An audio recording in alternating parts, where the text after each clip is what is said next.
rencontre Gbagbo Ouattara, que beaucoup de personnes aujourd'hui n'ont pas apprécié parce qu'il y avait eu mort d'homme. Et au finish, les deux hommes se sont retrouvés pour parler de la paix. C'est-à-dire qu'on doit arrêter de suivre les hommes politiques en Afrique, ou bien peut-être dans le monde. Bon, on ne peut pas dire qu'on doit arrêter de suivre les hommes politiques. Les hommes politiques sont ce qu'ils sont. Parce que tu les vois, ils sont des ennemis hier, aujourd'hui ils deviennent des amis. Il y avait plus de 3000 décès. Oui, 3000. Gbagbo est revenu. Qui l'a rencontré, c'était son premier ennemi, Bédié, qui est allé chez lui pour le rencontrer. Qu'est-ce qu'ils se sont dit là-bas? Et maintenant, c'est Ouattara qui le rencontre.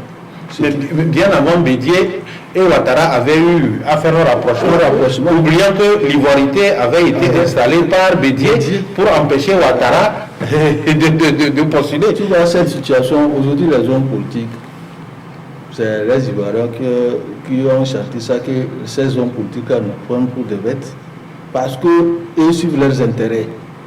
Ils sont là. Aujourd'hui, ils ont fait une guerre qui a tué plus de 3000 personnes. Et ça a fait l'autre aller en prison. Il revient et on commence à dire qu'il faudrait que la réconciliation et la paix se réinstallent en Côte d'Ivoire. C'est bien. C'est des propos qu'ils ont tenus hier. Mais les actes, il faut qu'on les pousse. Il faut poser les actes parce qu'il y a des gens qui sont en prison, qui doivent être libérés. Il y a des gens qui sont en exil. Les gens qui ont perdu la vie, les victimes sont là en train de parler. Elles disent qu'on ne peut pas faire table rase sur les 3000 personnes qui sont tuées. Or, dans leur entretien la dernière fois, ils ont dit d'oublier tout ce qui s'est passé et de voir.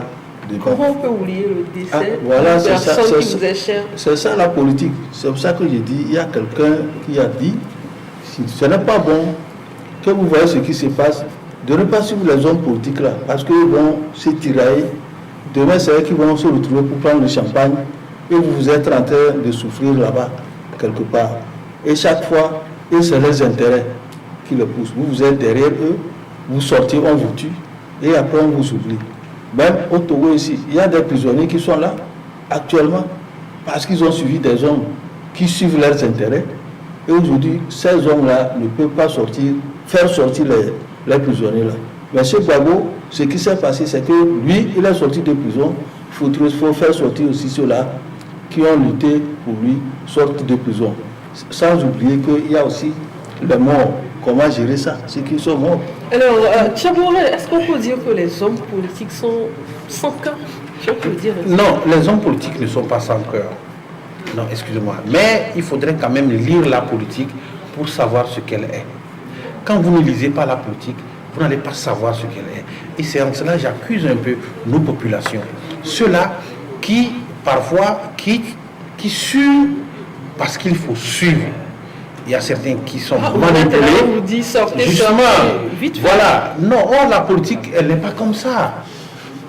Vous et moi, on ne quitte pas pour suivre la politique comme ça.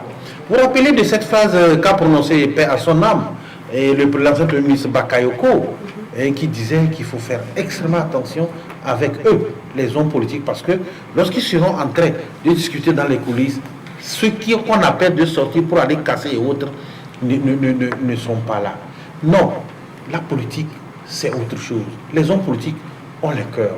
Seulement, c'est à nous, population, de savoir ce qu'on veut. Lorsqu'on nous invite à aller casser, parce que l'intérêt d'un responsable politique est en jeu, je crois qu'il va falloir faire attention. On peut manifester. C'est pourquoi les lois sont là. Manifestons dans le strict respect des lois. On n'aura pas de problème. La politique, c'est aussi ça. On ne peut pas faire des omelettes sans casser les œufs. Maintenant, ce qui est positif dans ce qui s'est passé, moi, je relève un acte positif dans ce qui s'est passé en Côte d'Ivoire.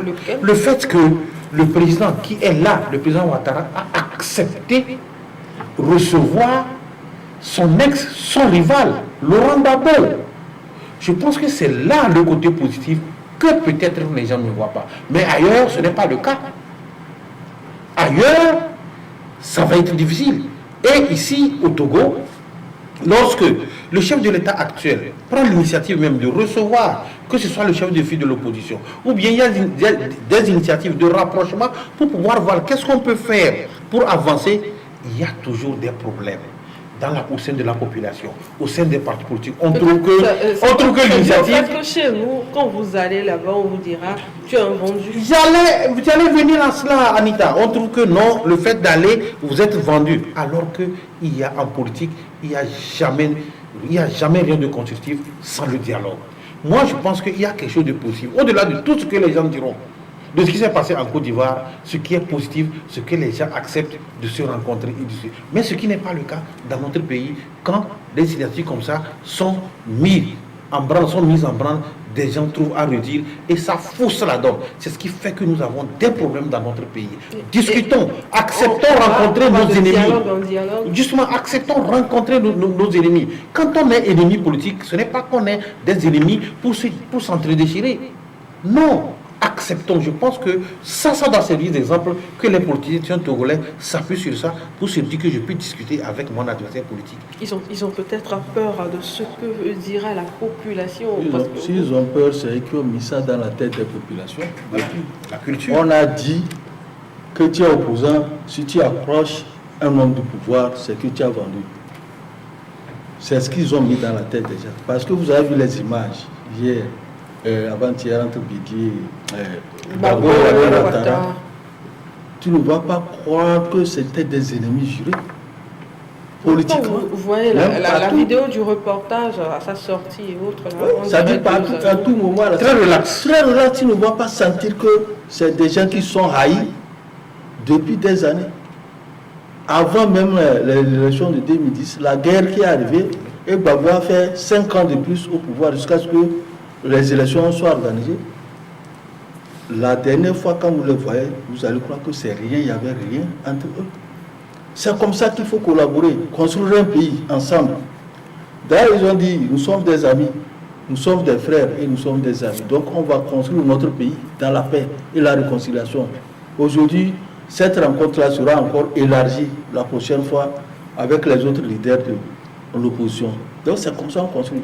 Aujourd'hui, ce qui fait pitié pour le Togo, vous avez vu ce qui s'est passé avec Gilles Christ Olopiou. On a tenté un rapprochement, on dit de venir ensemble. Gilles Christ Olopiou s'est rapproché de Fonya Simbe. Les gens ont fait tout et ça fait qu'on avance par le bas. Et quand Fabre a accepté d'aller aux élections, le coup est revenu à Fabre aujourd'hui. Vous voyez la situation. Merci à vous, Abbas, d'avoir préparé cette émission. Tchaboré, merci à vous aussi d'avoir fait le déplacement.